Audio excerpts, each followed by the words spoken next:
ओम नमः शिवाय। एक साधु और लोभी साहूकार की कथा। पाप का घड़ा कब फूटता है। दोस्तों, कहते हैं कि यदि धन धर्म के मार्ग पर चले तो जीवन को सजा देता है, और जब धन लोभ और अहंकार की आग में जलता है तो वही धन इंसान के लिए सबसे बड़ा अभिशाप बन जाता है। आज की कहानी है एक साधु और एक लोभी साहूकार की। यह कहानी बताएगी कि कैसे पाप का घड़ा धीरे धीरे भरता है और कब फूटता है। दोस्तों, बहुत समय पहले की बात है। एक हरा भरा कस्बा था जहां खेतों में फसलों की हरियाली दिखाई देती थी, और सुबह होते ही गांव के लोग अपनी अपनी जिम्मेदारियों को संवारने के लिए निकल पड़ते थे। इस कस्बे में लोग साधारण थे, दयालु, मेहनती और एक दूसरे की मदद करने वाला समाज था। किंतु उसी कस्बे के बीचों बीच एक व्यापारी रहता था जिसका नाम था लालची राम। दोस्तों, लालची राम दिखने में अरबपति जैसा मालिक था।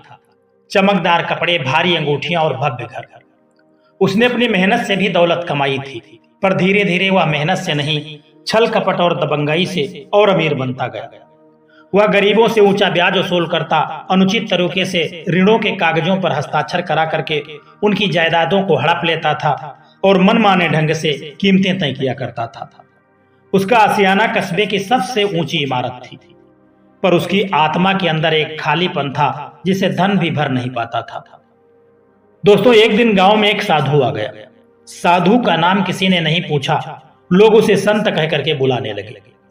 साधु सरल परिधान में था, आंखों में शांति और वाणी में प्रेम था। वह चौपाल में बैठ करके लोगों को धर्म, दान और सत्य का उपदेश देता था। उसकी बातें सीधे दिल पर लगती थी। धन का सही उपयोग अगर सेवा में हो तो वह पुण्य देता है, पर अगर वही धन लोभ और अन्याय के लिए प्रयुक्त हो तो वह पाप का घड़ा भरता है। लोगों ने साधु की बातें सुनी और प्रभावित हुए। कई लोग साधु को भोजन, फल और दान देने लगे। साधु कभी अधिक नहीं लेता था, बस इतना ही स्वीकार करता था जितना जरूरी हो। किंतु लालची राम को यह सब पसंद नहीं आ रहा था। उसे इस बात पर ईर्ष्या होने लगी कि साधु के लोगों का प्रेम और सम्मान बढ़ रहा है, न कि उससे। यह समय का खेल है। लालची राम ने खुद से कहा, मुझे ऐसा कोई रास्ता निकालना होगा जिससे गांव वाले फिर मेरी तरफ देखें और उन भोले भाले लोगों को दिखा दो कि यह साधु केवल दिखावा है। लालची राम ने पहला षड्यंत्र रचा। साधु की छवि को धूमिल करना था उसको। उसने सोचा कि यदि वह साधु को किसी गलत काम में फंसा दे तो लोग उसका सम्मान करना छोड़ देंगे। एक रात की बात है, उसने कुछ अनाज की बोरी चुपके से उठाई और उन्हें साधु की झोपड़ी के पास जाकर के रख दिया, और अगले दिन जोर जोर से उस नाटक का दृश्य करने लगा। चिल्लाने लगा कि देखो देखो, मेरे घर का अनाज इस साधु की झोपड़ी के पास रखा हुआ है। यह साधु हमारे घर में चोरी करके अनाज को छुपा रहा है।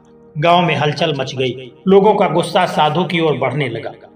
वो झोपड़ी की ओर दौड़े, किंतु वह कुछ भी नहीं मिला, न अनाज की बोरी, न चोरी का प्रमाण। साधु ने बड़े ही शांत स्वर में कहा कि जो मन में चोरी रखता है वह बाहरी वस्तुओं की चोरी को ही अपने भीतर सजग रखता है। यदि कोई छल कर रहा है तो सबको सच्चाई खुद ब खुद दिखा देगी। लोगों की आंखों में शर्म और सोच थी। लालची राम इस नाटक में असफल रहा, पर उसकी नीयत और भी काली होती चली गई। दोस्तों, निरंतर असफलताओं से दुखी होकर के लालची राम ने दूसरा जाल रचा। उसने मंदिर के दीपक की चांदी की परत खरोंच करके उसे किसी को बेचने की योजना बना दी, और फिर उसी चांदी की परतों के टुकड़ों को साधु की झोपड़ी के पास जाकर के छिपा दिया। जब अगली सुबह हुई, उसने लोगों को बुला करके कहा कि देखो, मंदिर का दीपक कहाँ खो गया है, और यह सब इस साधु की झोपड़ी के पास मिला है। पुजारी और गांव वाले हैरान हुए, लेकिन फिर साधु ने एक ऐसी बात कह दी जिसने सबको सोचने पर मजबूर कर दिया। उसने कहा कि जो अपने अनाचार को दूसरों पर थोपता है उसका मन पहले ही उस अपराध में डूबा होता है।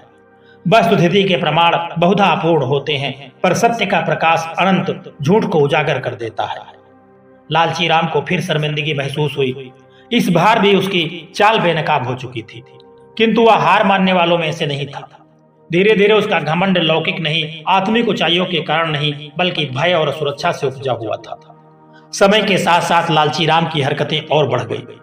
उसने गरीब किसानों की जमीन जबरन ले ली, विधवा औरतों से अधिक ब्याज वसूल करने लगा, और मंदिर के सेवा के नाम पर दान की रकम पर दस्तक कर दी। गांव वालों ने अपनी नाखुशी और असंतोष जताया, पर वे डरते रहे कि कहीं इस धनवान के गुस्से का नुकसान न हो जाए उन लोगों को।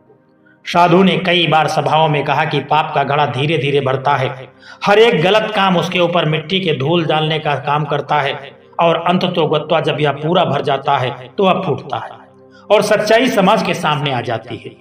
पर लालची राम ने इस चेतावनी का उपहास किया। कुछ दिनों के बाद दूर के व्यापारी आए। व्यापार के बहाने लालची राम ने उनसे बड़ा सौदा करने का वादा किया। व्यापारियों ने बड़े पैसे देकर के माल भेजा।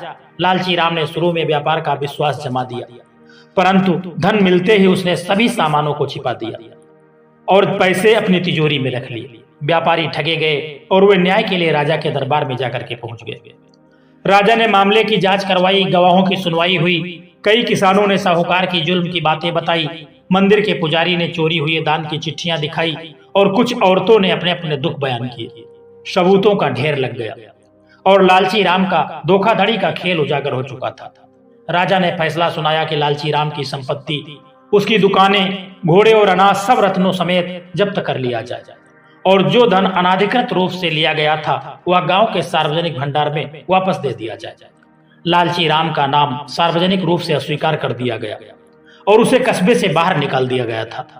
अब लालची राम के जीवन की असली परीक्षा शुरू हुई। जो दिन उसने दुनियादारी में भुला दिए थे वही दिन अब उसे याद आने लगे। उसकी रातें अब भय और पछतावे से भर चुकी थी। जहां पहले लोग उसके नाम से डरते थे, लोग अब वहीं उसकी ओर नजर उठाने को हिचकिचाते थे। लालची राम समझ गया था कि उसका जीवन जो उसने दूसरों के लिए नरक बनाया था अब उसी के स्वरूप में उसके सामने लौट आया है। एक दिन भूखा प्यासा वह उसी चौपाल में जाकर के पहुंच गया जहां साधु बैठा करते थे। उसकी आंखों में ग्लानि और पछतावा था। उसने साधु के चरण पकड़ लिए और विनती की, महाराज कृपा कीजिए, मैंने बहुत पाप किए हैं। मैंने गरीबों का जीवन बिगाड़ा है, मंदिर का धन छुआ है और लोगों की जमीन हड़प ली है। अब मेरे पास कुछ भी नहीं रह गया। क्या आपकी कृपा से मुझे कुछ रास्ता दिखाई देगा? साधु ने उसकी ओर बड़ी गंभीरता से देखा। उसकी आंखों में दया और समझदारी दोनों झलक रही थी। वह कहने लगा कि बेटा, यदि मन में सच्चा बदलाव है तो अभी भी राह है। पाप का घड़ा भले ही फूट चुका है पर मानव की आत्मा में सुधार की शक्ति रहती है। परंतु यदि तुम वही पुराने रास्ते पकड़ते रहोगे तो नया घड़ा जल्दी भर जाएगा और परिणाम और भी कष्टदायक होंगे।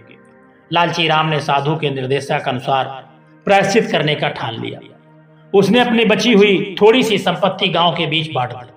सबसे पहले उसने उन किसानों को जमीन लौटा दी जिन्हें उसने जबरन छीना था। उसने मंदिर की चोरी की हुई रकम वापस कर दी और उन विधवाओं को अनाज और दवा दी जिसने उसने पहले लाभ उठाया था। गांव वालों ने आश्चर्य और संदेह के साथ यह सब देखा। कुछ ने उसे माफ करने से इनकार कर दिया। उसकी चोटें इतनी गहरी थी, पर कुछ लोगों ने देखा कि लालची राम के चेहरे पर असली बदलाव दिखाई दे रहा है। समय के साथ उसने स्वयं के लिए एक छोटा सा घर बना करके वहां रहना शुरू कर दिया। उसने बाजार में छोटे छोटे काम करके अपनी रोजी कमाना शुरू कर दिया और जो धन उसे मिलता वो दान और सेवा में लगा दिया करता। धीरे धीरे लोग उसे देख करके प्रभावित हुए, न कि सिर्फ इसलिए कि उसने दान किया बल्कि इसलिए कि उसने अपने कर्मों का प्रायश्चित ईमानदारी से किया। दोस्तों, कई सालों के बाद समय बहता रहा। वर्षों के बाद लालची राम का जीवन बदल गया। उसका नाम अब पुरुषार्थ और दया के साथ जुड़ने लगा था। बूढ़े लोग गांव में कहते कि देखो, वही तो लालची राम है जिसने खुद को बदल लिया।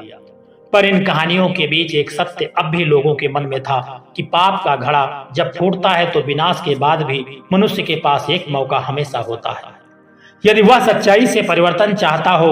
लालची राम के हृदय में एक समय के बाद बेचैनी और डर घर कर गया। उसने रातों को सोया नहीं। देखा अक्सर उसे सपने आते, उसे किसी किसान की जमीन छीनी है, किसी की बेटी की शादी के लिए ठगी की है। मंदिर के दीपक जो उसने छीन लिए थे वह खुद उसकी आंखों के सामने चमकती रही। एक रात उसने देखा कि वह घड़ा जो उसने पाप के साथ भरा था अब उसके घर के कोने में पड़ा है। धीरे धीरे उसमें दरारें पड़ रही हैं और गिरने की आवाज उसे मानो देह के भीतर से आ रही है। वह सपने में चिल्लाने लगा, नहीं नहीं, पर सब कुछ शांत था। सपने के ठोस प्रभाव ने लालची राम पर गहरा असर डाला।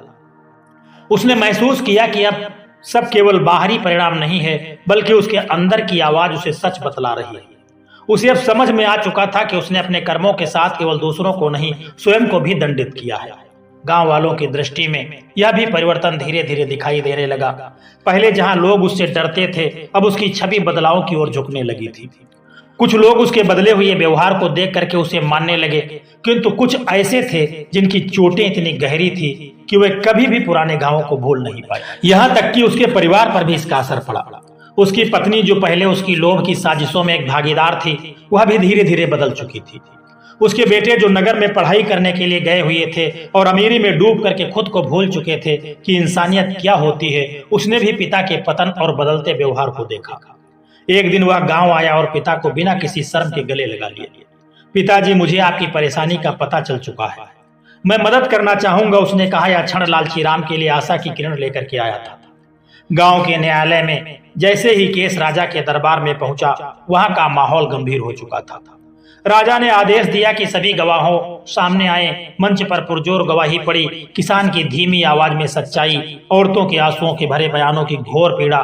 कुछ बुजुर्गों ने कहा कि लालची राम ने उनके बचपन की जमीनें छीनी थी और कुछ ने बताया कि कैसे उनके बच्चों की पढ़ाई रुकी क्योंकि उन्होंने कर्ज की जंजीरों में फंस करके अपना सब कुछ दे दिया था। राजा जो न्यायप्रिय थे, उन्होंने लालची राम को सुना। राजा ने कहा, अगर तुमने अन्याय किया है तो तेरे अंतर मन को शांति तभी मिलेगी जब तुम न्याय को मानोगे और जो कुछ भी गलत किया है उसे सुधारोगे। लालची राम के चेहरे पर इस शब्द का भारी प्रभाव पड़ा। उसे लगा कि अब उसके पास कोई जगह नहीं रही जहां वह छिप सके। उस संवेदनशील गांव में उस समय गांव में एक बड़ी बाढ़ आई हुई थी। हुआ यूं कि आकाश मेघों से घिर चुका था और अंधेरा छा गया। खेतों की फसलें डूबी और लोगों की स्थिति और भी कठिन हो गई। इस संकट के समय में गांव के बुजुर्गों ने कहा कि यह सब हमारी करनी का फल हो सकता है। कहीं हमारे बीच कोई ऐसा कार्य तो नहीं हो रहा है जो अन्याय का कारण बना हो। कुछ लोगों ने अपने पुराने संकटों और पुराने गुनाहों को कबूल किया और उनका आत्म विश्लेषण करना शुरू कर दिया। लालची राम जो पहले दूसरों को दोषी मानते थे, अब स्वयं को दोषी मानते हुए गांव की मदद के लिए आगे बढ़ने लगे। उसने अपने अंदर बची कुछ बचत निकाल करके लोगों और बच्चों के गांव में दवाई के लिए बांट दिया। व्यवस्था की उन्होंने खलिहानों की मरम्मत के लिए मजदूरी दिलवाई और स्वयं दिन रात काम करके गांव की भलाई में योगदान करने लगा। यह क्रिया कई लोगों के लिए आश्चर्यजनक थी। साधु ने उन दिनों में गांव में कई बार कहा, सुधार तभी सत्य होगा जब वह निरंतर और सतत हो। केवल एक क्षणिक दान या दिखावा परिवर्तन नहीं ला सकता। परिवर्तन का मतलब है दिन रात सच्चे कर्म करना, उनकी चोटों को समझना और उनकी भरपाई करना। लालची राम ने वही किया। उसने अपने आप को गांव के काम में समर्पित कर दिया। उसने स्कूल खोला जहां गरीब बच्चों को निःशुल्क शिक्षा मिलती थी। उसने व्यापार की जगह एक छोटे से हलवाई की दुकान चलाई और जो भी आमदनी होती वह किसान और गरीबों में दान दे देता था। समय के साथ लालची राम ने अपने भीतर एक और बदलाव देखा। अब वह रातों के लिए प्रार्थना करता। जो उसने पीड़ित किए थे उसकी नींद में अब डर की जगह एक नई आशा आई। उसने गांव के लोग अब अलग नजरों से देखने लगे थे। कुछ अभी भी संदेह करते पर कुछ ने उसे अपना ले लिया था। कई लोगों ने उसे माफ नहीं किया।